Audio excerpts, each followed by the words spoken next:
They watched the dawn creep over Winterfell's walls, a pale light that lent only ghostly color to the snows.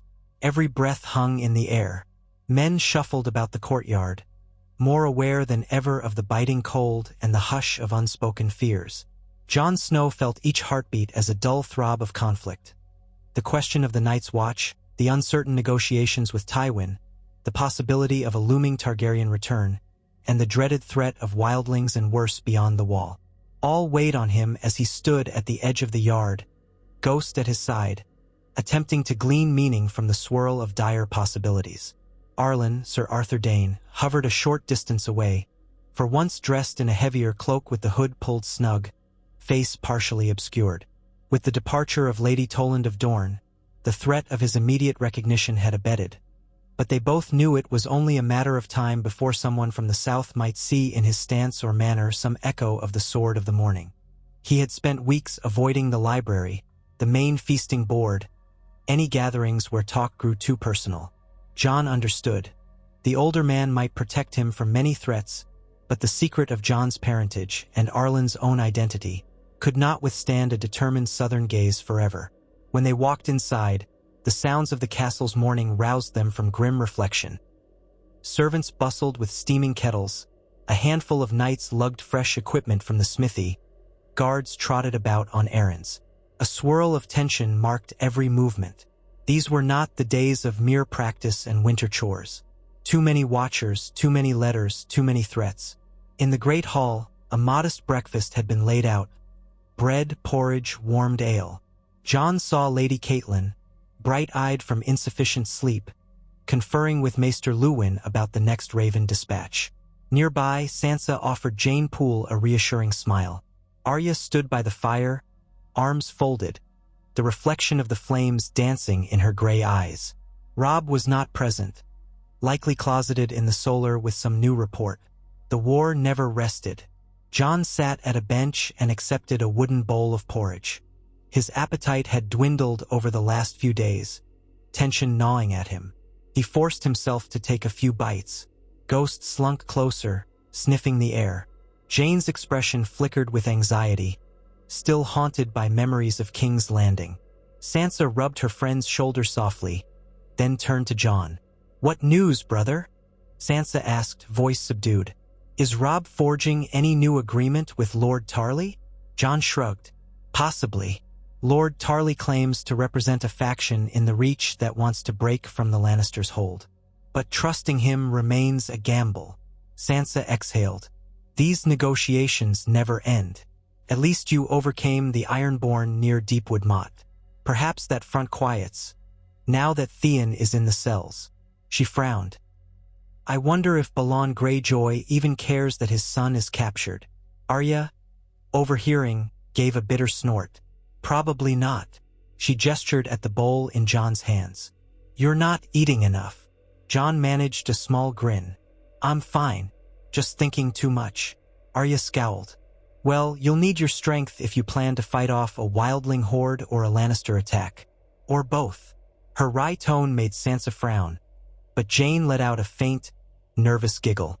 Jon forced down another spoonful, tasting only dread behind the flavor. The conversation around them drifted toward the fortress's daily tasks. How many men guarded the walls, which supplies were running low? Catelyn's voice carried from a corner as she asked Maester Luwin about sending more letters for help. The realm was a spinning wheel. They had to keep up or be crushed. When Jon finished, he rose, gave Ghost a quick pat, and made his way out to the yard. The sky above was a flat gray, no hint of the sun's warmth. Men practiced in small groups, the clang of wooden swords echoing off the walls. Arlen was there, arms folded, observing the motions of the watchers on the battlements. Jon joined him. "Any news?" Jon asked quietly. Arlen shook his head. "No fresh tidings. Robb remains in council with Tarly. The guards speak of more wildling rumors, but until a definitive call for help arrives from Castle Black, we're in a state of uneasy waiting." He paused, scanning Jon's face. "You've decided nothing yet about the Night's Watch." Jon let out a long breath, forming a cloud of mist. "No, my heart keeps telling me the threat beyond the wall is real. But I can't ignore the war in the south. If I leave, am I abandoning Rob? Or fulfilling a greater duty? Arlen's gaze was sympathetic. All I can say is that your father would want you to follow your convictions. But he would also want the realm defended. If that threat beyond the wall is as dire as these rangers claim, perhaps your greatest duty lies there. Before Jon could respond, a stir at the gate drew their attention. A trio of riders emerged from the swirling snow, escorted by a handful of Stark guards. The group carried no clear banner, though the front rider wore a cloak pinned with a sigil that Jon vaguely recognized. The Falcon of House Arryn. That was a surprise. The Vale had remained distant, holed up with Lysa Arryn in the Eyrie. Why would any of them appear at Winterfell? As the party dismounted, one guard hurried to announce their arrival to the keep. Jon exchanged a look with Arlen, who gave a small nod, another set of potential entanglements. The approaching rider, a tall, slender man with a lined face, greeted the yard stiffly, then asked for an audience with King Robb. He identified himself as Ser Vardis Egen, though Jon recalled the name from some earlier mention. A loyal retainer of House Arryn, once Lysa's man, if memory served. Ser Roderick Castle came forward to greet them, beckoning them inside. Jon and Arlen, curious, followed at a short distance. In the great hall, the new arrivals pulled back their hoods, stamping snow from their boots. Catelyn emerged from her corner, eyes widening at the Vale sigil, Sansa and Arya behind her. Within moments, Robb, fresh from his meeting with Tarly, entered as well, tension humming around him. Ser Vardis bowed curtly to Robb. "Your Grace, I bring word from the Vale. Lady Lysa Arryn regrets the conflicts raging across the realm, but as you know, she has kept the Bloody Gate closed to outside armies. However, certain lords of the Vale, including Lord Yohn Royce, propose a new understanding. They believe the realm cannot survive while remaining isolated. I have come to see if you, as king in the north, might consider an alliance with these Vale lords, independent from Lady Lysa's caution." Another hush. Robb's expression turned guarded. The Vale was close to my father. Jon Arryn was dear to him, but Lady Lysa shut her gates, refused our calls. Why the change? Ser Vardis cleared his throat. Because the lords grow uneasy. The Vale is unbloodied, but rumor says war may spread there soon. Perhaps from the Lannisters, or from rebellious mountain clans emboldened by chaos. Lord Royce and others suspect that forging a pact with you could safeguard both regions. We could open the mountain pass to your forces, trade resources, stand united if the Lannisters push east or north. Catelyn exhaled in surprise, scanning Robb's face. This is potentially momentous. The Vale is a powerful region. If they join us, the Lannisters would face a two-front war. Robb gave a subtle nod, though caution glinted in his eyes. Yet Lysa Arryn might not approve. Are these lords going against her wishes? Ser Vardis shifted. Some say her seclusion at the Eyrie endangers us all. We do not propose rebellion against House Arryn, but we suspect that an agreement with you, your grace, might be concluded quietly. Lady Lysa could be persuaded afterward to acquiesce once she sees the benefit. A swirl of conversation erupted among the gathered. Sansa looked uncertain. Arya wore a determined expression, and Jane Poole hovered behind them. Jon found himself marveling at the swirl of alliances again. The Vale, the Reach, Dorne, the Wildlings. Everything converged at Winterfell's battered threshold. Outside, the snow thickened, as though the land itself sighed under the weight of these negotiations. Robb straightened. "I'll hear more in council. For now, we can offer your party shelter. You must be weary from travel. We'll talk further in private, see what terms Lord Royce envisions. If it's feasible, this alliance might change the shape of the war." Ser Vardis nodded. "Thank you, your grace." The new arrivals were ushered away, presumably to warm themselves and stable their horses. Robb and Catelyn exchanged glances full of possibility. If the Vale truly joined the north, Tywin's hold over the Riverlands might be threatened. Yet everything in war came at a price, and trust was a dwindling commodity. Jon drifted from the hall, mind churning. Arlen found him in the corridor. Another potential ally. Jon massaged his temple. Yes, if it's real. But each time we gather new promise, we gain new risk. The realm is scattered into 100 factions. The Veil might bring more men, or might tear itself apart if Lisa resists. He let out a quiet laugh. We might have half the great houses allied to us and still not see an end to this war. Arlen nodded, stepping aside as a pair of footmen hurried by. True, no peace can be won easily. Remember, though, that each new ally reduces the Lannisters' range of movement. And if the war ends sooner, fewer die. Jon glanced at the floor, recalling the blood on the snow at Deepwood Motte. Yes, fewer men lost. Maybe that alone was worth the labyrinth of alliances. He found it hard to trust that final peace could be reached while Joffrey still sat the throne. But he had to hope. A fresh wave of days arrived, each bringing more half-resolved questions. Robb spent hours in conference with Tarly's men, the newly arrived Vale messengers, his mother, the Great Jon, and Ser Roderick. Tywin's letters continued to arrive, each one refusing to concede the crucial territory that Robb demanded for Edmure Tully's freedom. Catelyn paced the halls at night, haunted by the prospect of her brother's execution. Meanwhile, Theon languished in the cells, consumed by remorse or fury. No one could tell.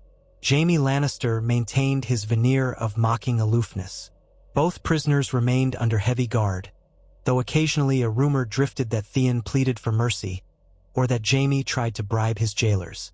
The realm was fracturing, but inside Winterfell, these men were locked away, symbols of broken trust. Jon tried to clear his thoughts with training.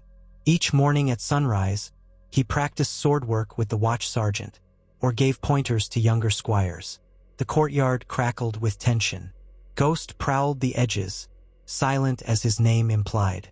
Arlen rarely joined the actual sessions now, but he watched from shadows, nodding at Jon's technique or mouthing silent corrections if he glimpsed an error. One such morning, a gentle flurry dusted the yard. Jon faced off against a squire named Jory Slate, a determined lad who favored an aggressive style. Their wooden swords clacked, boots slipping a bit on fresh snow. Jory advanced, swinging for Jon's left side. Jon parried, pivoted, and tapped the younger boy's shoulder in a gentle but decisive strike. Jory huffed, stepping back, acknowledging defeat. "Well done," Jon said, forcing a smile. "A bit more control on that overhead swing next time." Jory nodded and rubbed his shoulder. I'll remember." Then he bowed and turned away. Ghost sniffed at Jon's ankles, seeking attention. Jon patted the wolf's head, scanning the yard. Men were loading supplies onto wagons, presumably for a short run to feed outlying villages. Winter was no longer a mere promise, it had arrived in earnest. If the conflict stretched on, the North would face famine and hardship. Robb's men needed every morsel of grain, every hide of leather. The notion of receiving secret shipments from Tarly's faction in the Reach was appealing, but precarious. So many tenuous deals at once. Then Jon spotted something unusual. A boy, perhaps 13 or 14, wearing a heavy gray cloak, standing at the far side of the yard, staring openly at Arlen. The older man was half turned away, speaking to a guard.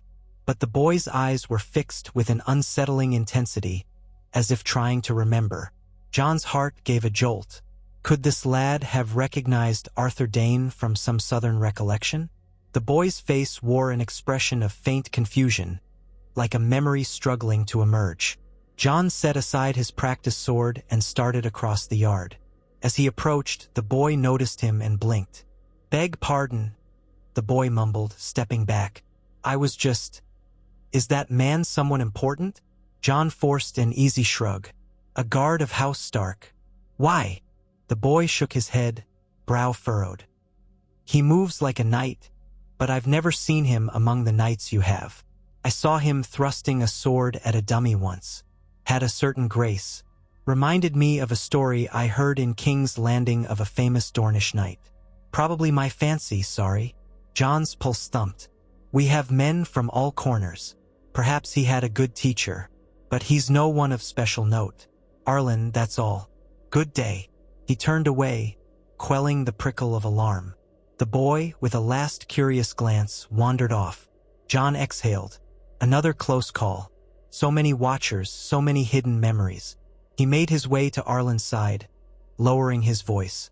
A lad was staring at you. He said you reminded him of a Dornish knight from some story. Arlen's expression tightened. We'll need to be even more discreet. He paused, scanning the yard. I'll claim an old hip injury next time there's a chance to spar. Fewer eyes upon me that way. Jon nodded, heart heavy. He hated seeing the man he admired reduced to skirting corners, but the risk was real. If word spread that Arthur Dayne lived, everything might unravel, and Jon's Targaryen blood would be exposed in the blink of an eye, fueling half the realm's desire to see him dead or used as a puppet. They parted for their respective duties, but Jon's wariness lingered all day. The realm continued pivoting about alliances. He heard rumors that Tarly's men had begun discreet shipments of grain from certain loyal stewards in the Reach. He heard that the Vale might open a route along the mountains for trade. He heard that Tywin Lannister had threatened to kill Edmure Tully if Jaime wasn't handed over by spring. All these threads pulled in different directions, leaving Winterfell no choice but to keep spinning. That evening, as shadows fell over the keep, snow glimmered in the torchlight. Jon found Arya in an unoccupied corridor, practicing with a dull wooden sword. She was alone, panting, trying a new footwork pattern that Ser Roderick must have taught. Jon watched for a moment before stepping forward. "You're dedicated," he said with a small smile. Arya lowered the sword, blowing out a breath. "I have to keep sharp. Sansa's content learning how to embroider winter roses, but I can't stand idleness. I'd rather be prepared if something goes wrong." Jon nodded in approval. He remembered how their father had never discouraged Arya's boldness, though the realm considered it unladylike. "You've improved. Let's see your thrust." She demonstrated, aiming for the center of an imaginary foe. Jon gently corrected her elbow. Arya tried again, smoother this time. In the hush of the corridor, Jon felt a flicker of warmth. This small moment of sibling closeness cut through the tension of war. She stepped back, wiping sweat from her brow. "I miss the days when we'd just chase cats around the courtyard. Everything was simpler." Jon exhaled, recalling the same memories. "Sometimes I do too." They stood in a thoughtful silence. Then Arya asked, voice subdued, "If you go to the Night's Watch, who'll teach me? Sansa's no help. Rob's too busy. The rest see me as a nuisance." Pang coursed through Jon. "You can keep learning from Ser Roderick. And perhaps Arlen would." He stopped. Arlen had to remain inconspicuous. "Well, he might give you pointers quietly." Arya bit her lip. "I wish you wouldn't go. But if you do, I understand. That's your choice." A flicker of tears threatened, though she blinked them away. Arya always tried to be brave. "I just don't want everyone I care about leaving me behind." Jon felt his throat tighten. He placed a hand on her shoulder. "You're not alone. We're Starks. That means something." She nodded firmly, though her eyes glistened. "All right." She turned away, gripping the wooden sword. "Let me practice a little more. Good night, Jon." He left her there, footsteps echoing in the dim corridor. Ghost trailed him, silent. The fortress felt caught between countless storms. A week passed in that tense holding pattern. House Tarly's men concluded initial deals for discreet trade. The Vale envoy pressed Robb to formalize an alliance that might coax Lysa Arryn out of isolation. Tywin hammered Robb with ultimatums about Edmure. The wildling threat loomed. Meanwhile, the snows deepened around Winterfell, forcing the cessation of most large troop movements in the region. Men from the outlying keeps trudged in for shelter, bearing grim tidings of freezing nights and desperate villagers. Scribes scrambled to keep track of resources. One afternoon, quite unexpectedly, a second ranger from the Night's Watch arrived at Winterfell, half frozen, accompanied by a pair of roving sellswords. The man's name was Harker. He brought news that the Watch's position was dire.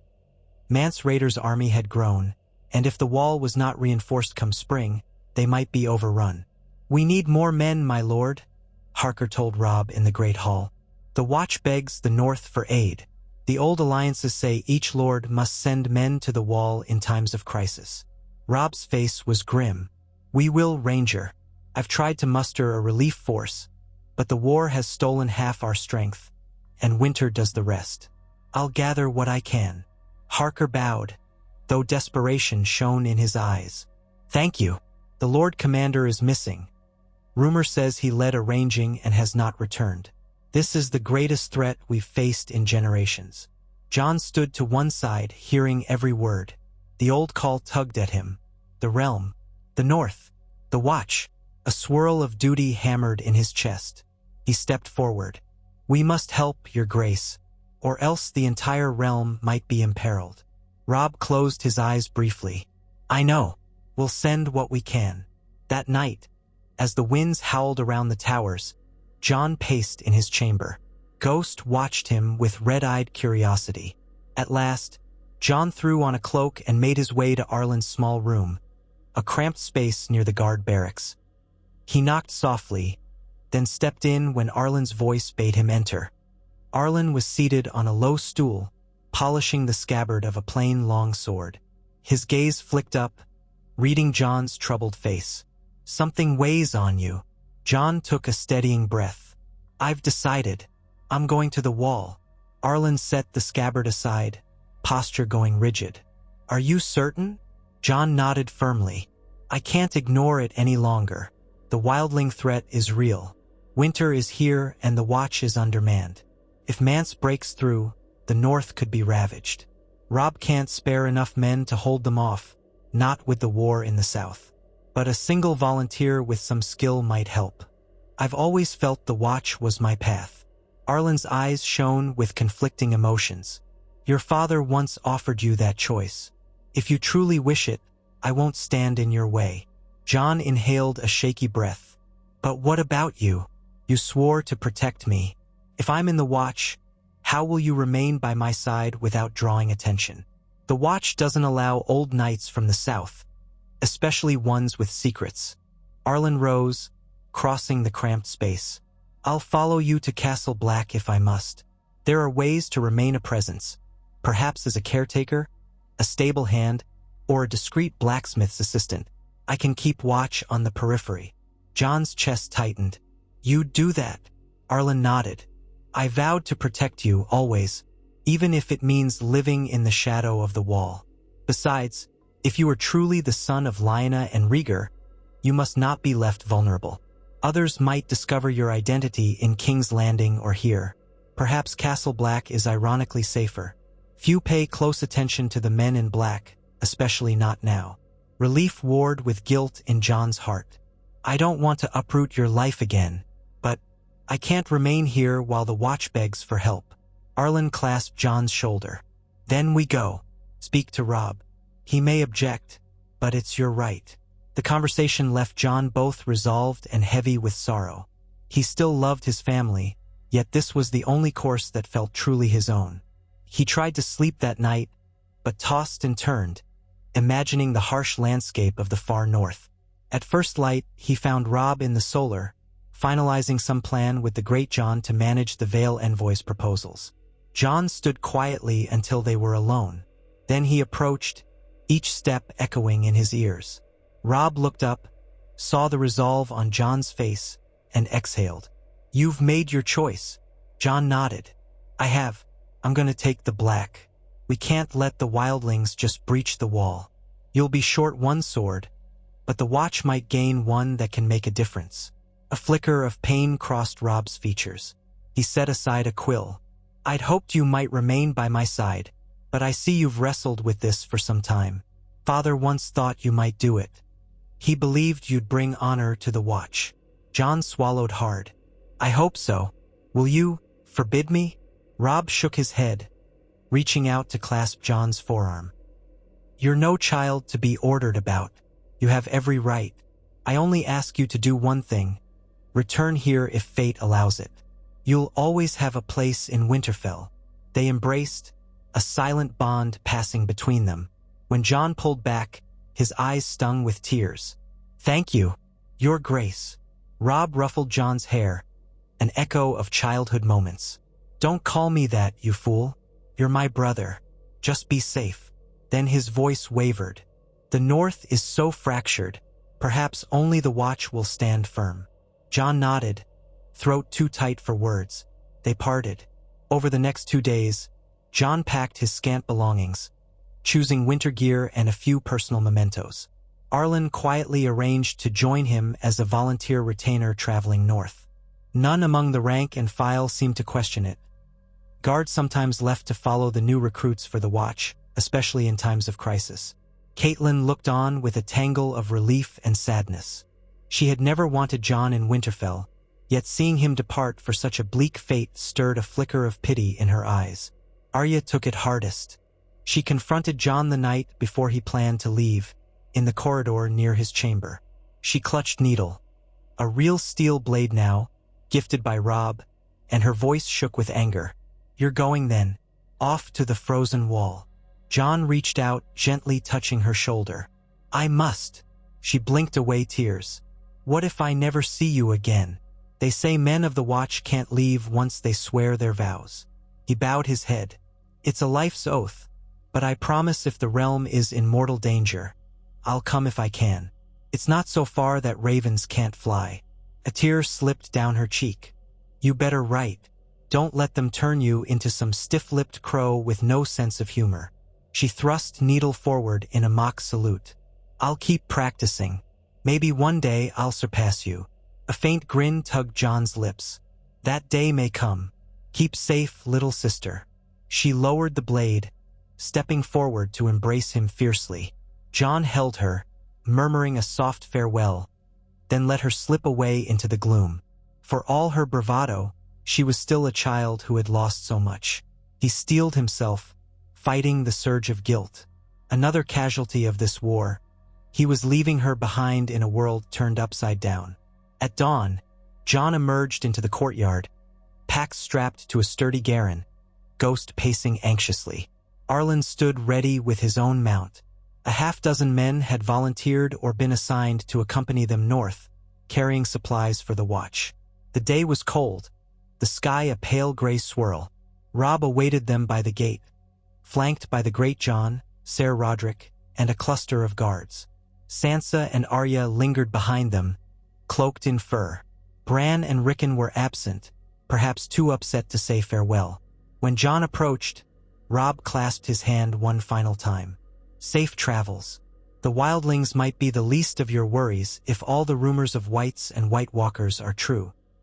Jon forced a small smirk. "I'll believe them when I see them, but I'll keep my eyes open." Robb nodded.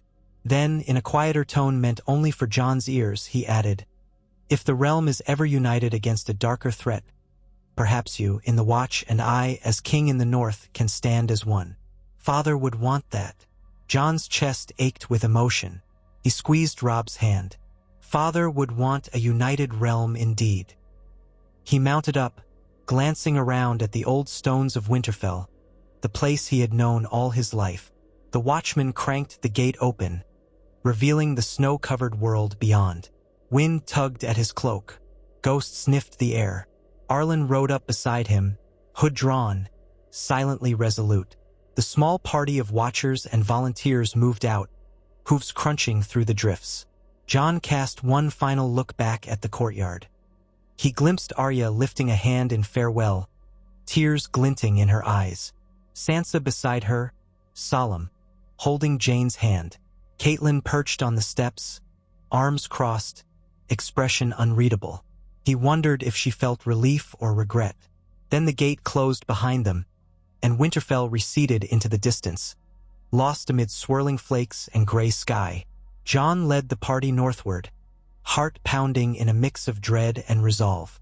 Ahead lay the King's Road, bleak and frigid, leading to Castle Black and the vast, icy frontier. The reek of impending war and deeper terrors beckoned him. But if that was his duty, so be it. They pressed on for days, the cold intensifying as they passed beyond scattered farmsteads. They encountered folk who gave them cautious greetings, offering half a loaf of bread or a place to rest in barns. The Watchers wore the stark sigil but told folk they traveled to reinforce the Watch. The villagers seemed grateful, muttering that the nights grew unnaturally long. Some whispered of monstrous shapes glimpsed at the edges of the forest. Others simply worried about wildlings. John tried not to let their fear seep too deeply into his bones.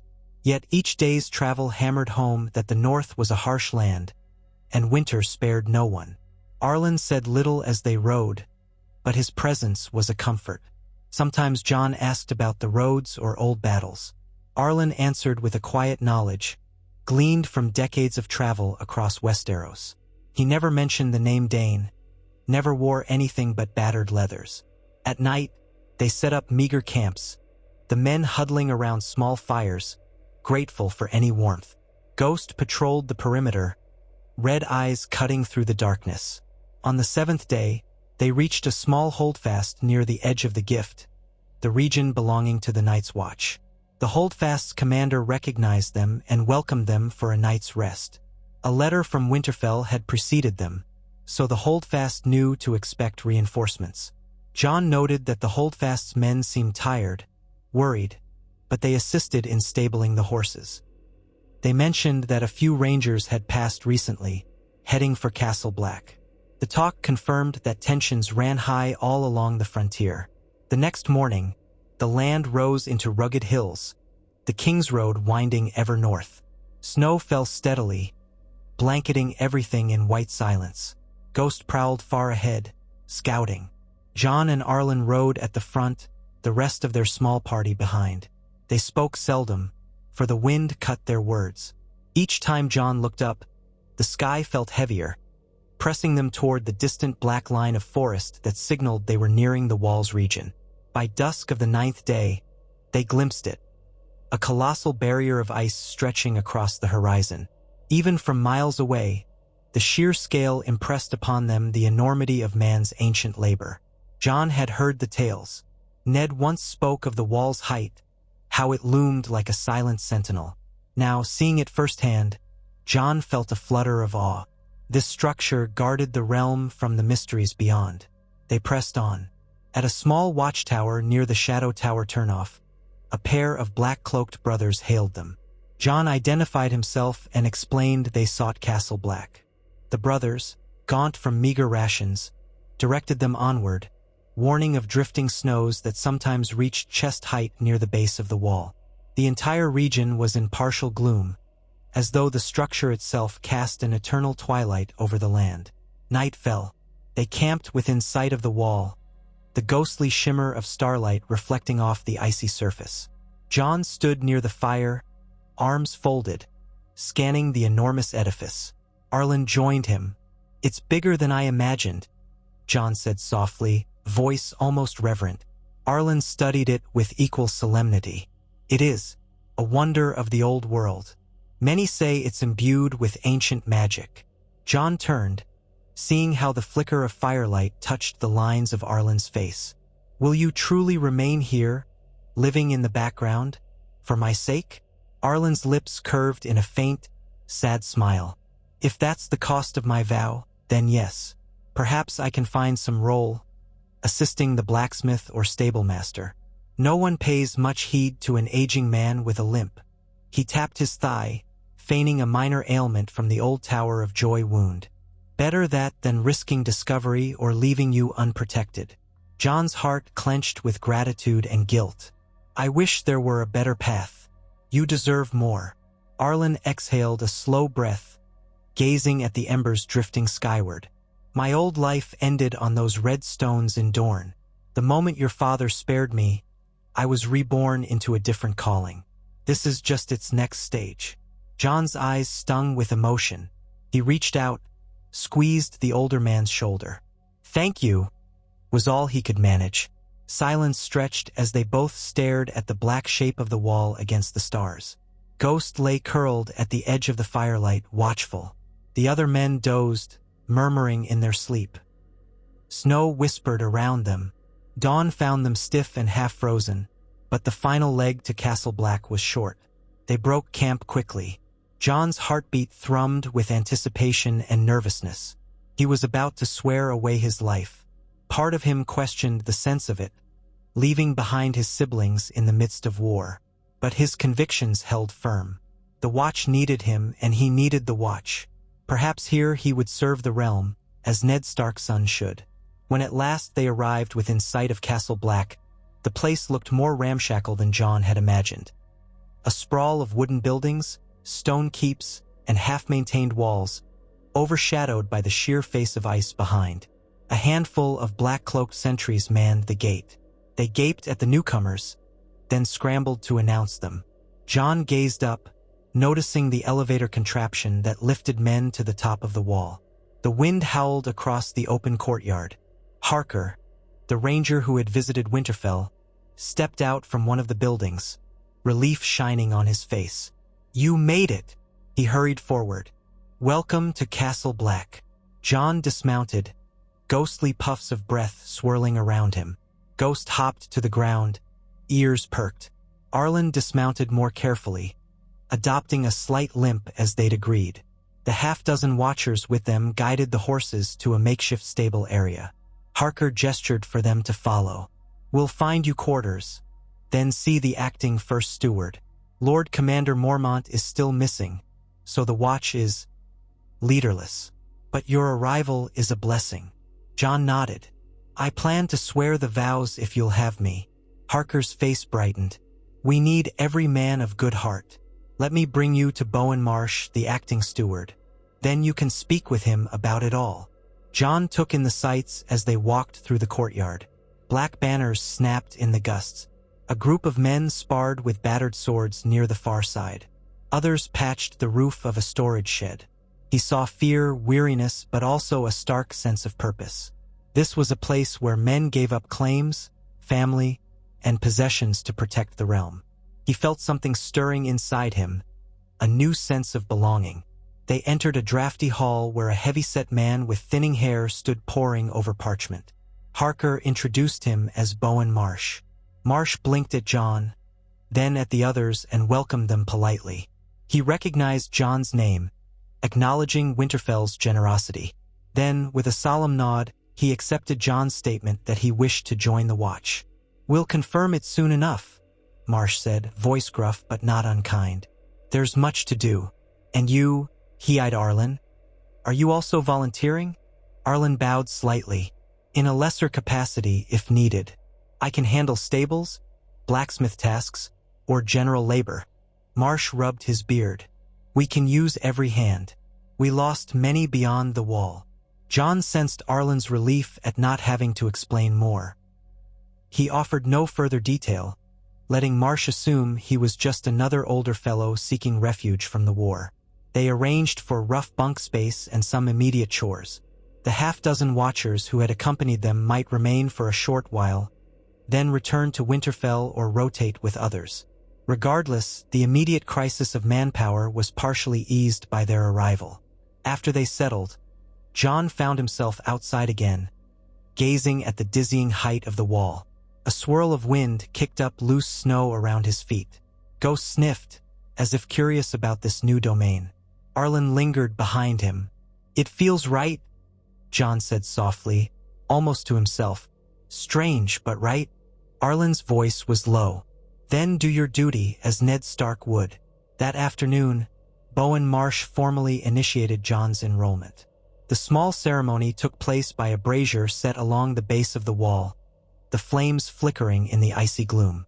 A handful of Black brothers gathered, some older veterans, others raw recruits. Jon knelt, reciting the words of the Night's Watch oath. His voice shook with emotion. "Night gathers, and now my watch begins." He spoke of wearing no crowns, fathering no children, holding no lands. He would live and die at his post, a sword in the darkness, the shield that guards the realms of men. Each phrase resonated within him. When he finished, the watchers let out a solemn murmur of approval. A new brother had joined. Jon rose, heart pounding, and turned to see Arlen's faint nod of pride. Ghost padded closer, sniffing his gloved hands. Marsh clasped Jon's arm. "Welcome, brother. We have many tasks for you." So Jon Snow, once the bastard of Winterfell, now wore the black cloak of the Watch, though it was not yet fully broken in. He felt a surge of both sorrow and affirmation. He had left behind the War of Kings, but stepped into another war entirely, the looming threat beyond the wall. And in that hush, the swirling wind at his cheeks, he felt the faintest sense of Ned Stark's presence, as if his father approved from whatever afterlife might exist. That night, Castle Black was hardly festive. Rations were meager, and men's morale low. Yet a small fire crackled in the common hall. A few of the Black brothers offered Jon rough welcomes, curiosity about his origin. He told them only that he was from the north and had grown up at Winterfell, which satisfied most. They asked after rumors of the Southern War, the king in the north, the Lannisters. Jon answered with caution, mindful not to dwell on details that might overshadow the immediate issues. The men had enough burdens without hearing all the complexities of alliances or Targaryen whispers. Arlen, for his part, had been assigned a corner near the stables. He busied himself assisting the smith, who was short-handed. Jon spied him once in the yard, forging a simple set of nails. No one seemed to suspect anything. Perhaps life behind the wall might keep them safe from prying southern eyes. As for the men at Castle Black, they were too preoccupied with fear of Mance Rayder to wonder about some older wanderer's hidden past. Days turned to a routine. Jon rose at dawn, joined drills with other recruits or patrolled the perimeter. Ghost roamed freely, though some men eyed the direwolf with a mix of awe and unease. Arlen hammered out small repairs or aided the stablemaster with new horses. Evenings found them quietly conferring, each grateful for the other's presence in this bleak setting. Jon wrote a brief letter to Robb, stating he had sworn his vows successfully, that the Watch was in dire need, but he was resolved to serve. He closed by telling Arya to keep practicing and telling his siblings to remain strong. Then he penned a shorter note for Sansa, though he wasn't sure if she wanted to read it. He mentioned Jane Poole, hoping to send a bit of comfort. As winter thickened around Castle Black, the Watch leadership debated how best to prepare for the inevitable confrontation with Mance Rayder's forces. Rangers trickled in with alarming reports. Wildling scouts roamed the haunted forest, building hidden caches of supplies. The Lord Commander still had not returned. Some whispered that the White Walkers were stirring. Jon listened with mounting unease. If half of this was true, the realm might soon face a threat far beyond petty squabbles. One frosty morning, as Jon sparred with a fellow new recruit, a horn blew from the top of the wall. Men stiffened. A single horn blast meant rangers returning or visitors. 2 blasts meant wildlings. 3 blasts were said to signal the others. This morning it was one long blast. The watchers in the yard scrambled to meet whoever approached the gates. Jon grabbed his cloak, sheathing his practice sword. Arlen hurried up, wiping soot from his hands. Together, they joined the group near the gate. The portcullis opened to reveal a small band of black-cloaked rangers leading a battered figure on horseback. As they pulled him off the horse, a hush fell. The man was none other than Lord Commander Jeor Mormont, though changed from the stern bear of old. His beard was crusted with ice, half his hair singed. A wound oozed beneath a makeshift bandage. His eyes flickered with feverish intensity. Bowen Marsh rushed forward with alarm.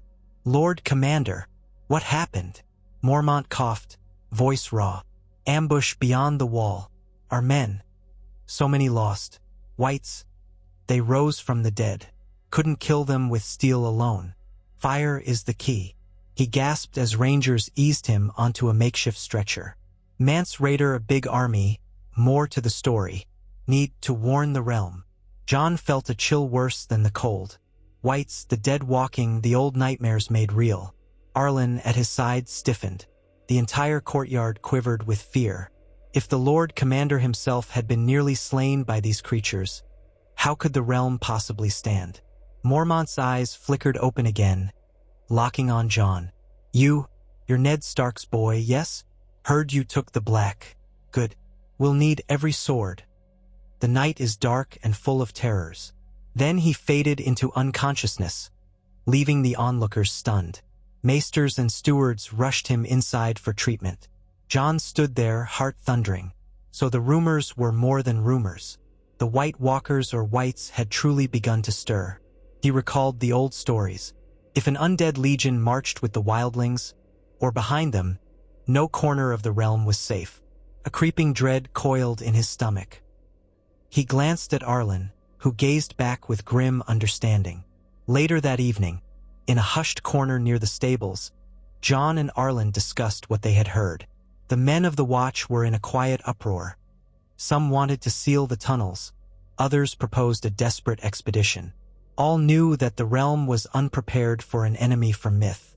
Meanwhile, Mormont lay feverish, occasionally raving about pale shadows with blue eyes.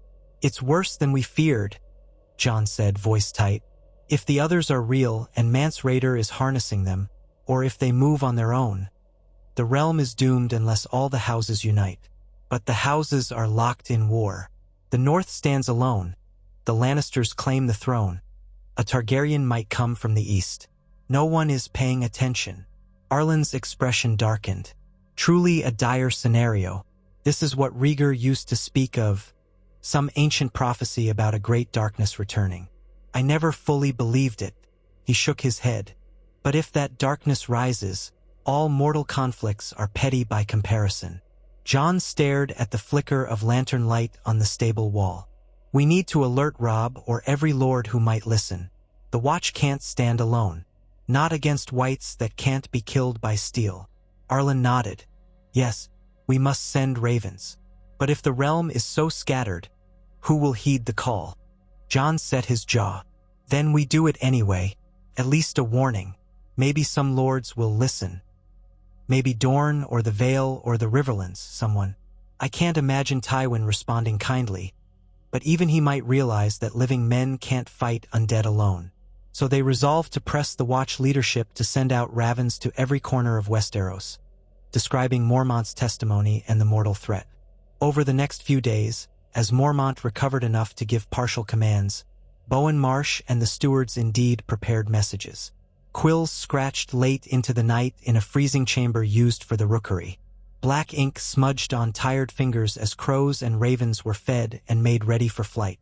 John helped as best he could, writing his own letters to Winterfell and urging that the North rally not just for wildlings but for the possibility of an undead storm. He pictured Robb's face reading such dire claims. Would his brother believe him quickly, or suspect rumor?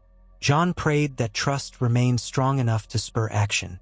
Between the writing of letters and the guard shifts, John participated in each day's chores. He found himself forging new bonds with some of his fellow watchers. A broad-shouldered man named Dolorous Ed, who used humor to mask cynicism. A quiet archer called Satin, from the streets of Old Town. A wiry old scout named Thorin, who had lost an ear beyond the wall. They all welcomed John, each in their own reserved way. Arlen faded into the background, hammering horseshoes or fetching supplies. Now and then, John glimpsed the older man adjusting to the harshness of Castle Black, the new routine of men in black, the swirling talk of whites. Always Arlen wore that quiet determination.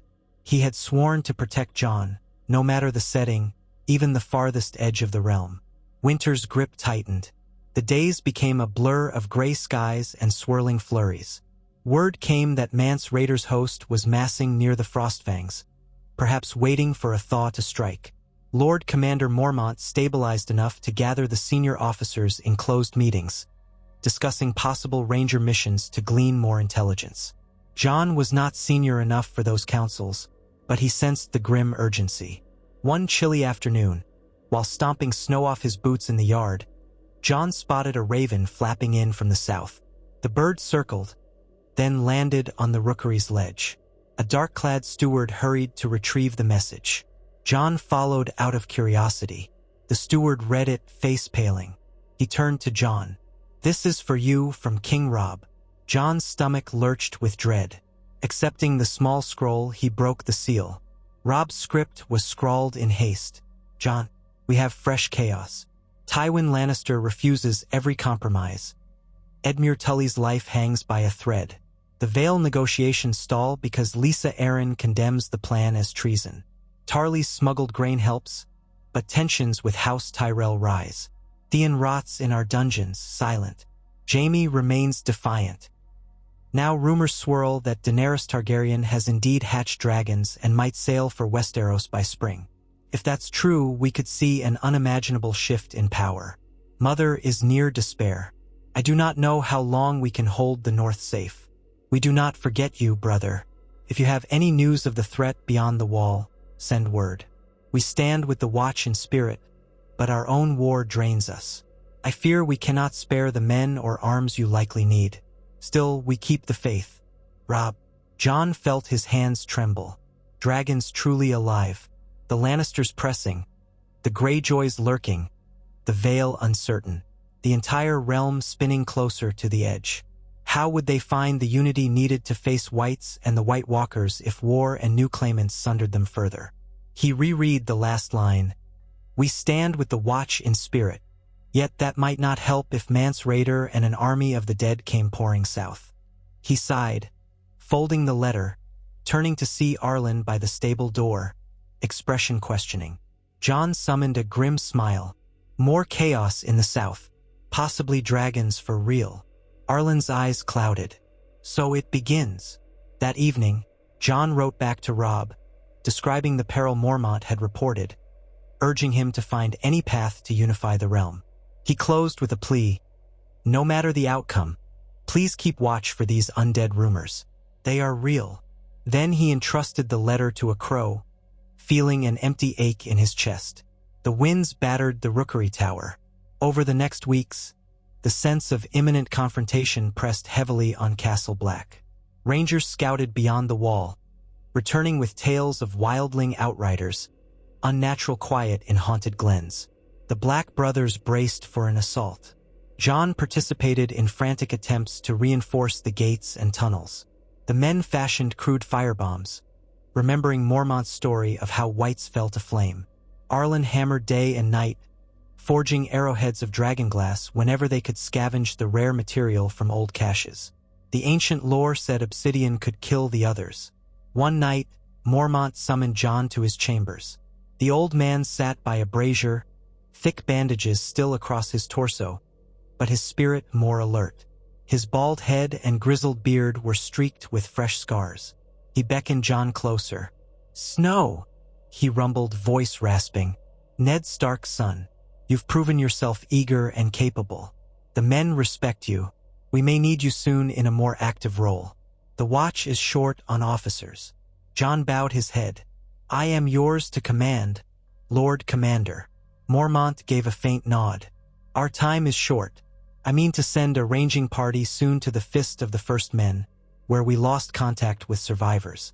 Possibly they hold key information about Mance's approach or the Whites. I want you among them." Jon felt a jolt. "I'll go if that's your will." Mormont's dark eyes weighed him. "It is. We march at daybreak, 3 days hence. Prepare yourself. The cold, the wildlings, and the others, any could claim your life. But if we do nothing, we die anyway." Jon's breath came quick. "Aye, my lord. I'll be ready." Mormont dismissed him, leaving him shaken yet determined. Outside in the corridor, he found Arlen waiting. The older man raised an eyebrow. "You've been chosen, haven't you?" "Yes," Jon said grimly, explaining Mormont's plan.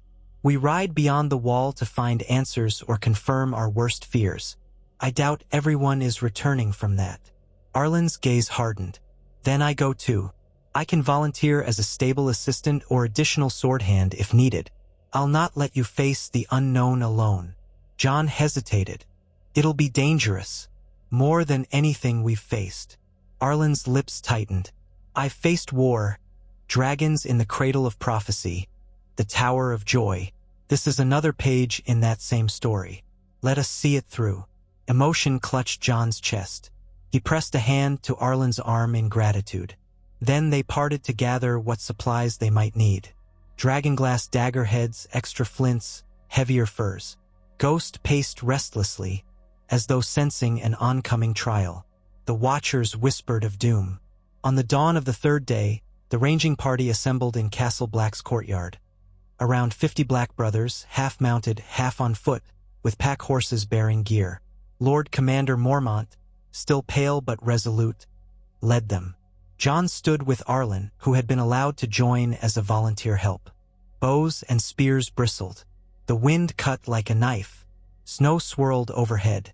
The massive gate in the wall stood open, revealing the endless expanse of white forest beyond. They would ride through the haunted wilderness, seeking lost men and possibly confronting horrors from myth. Mormont raised a hand. "Brothers, for the watch!" They echoed, "For the watch!" The old words of unity for those who had no other cause. The horses snorted, men braced.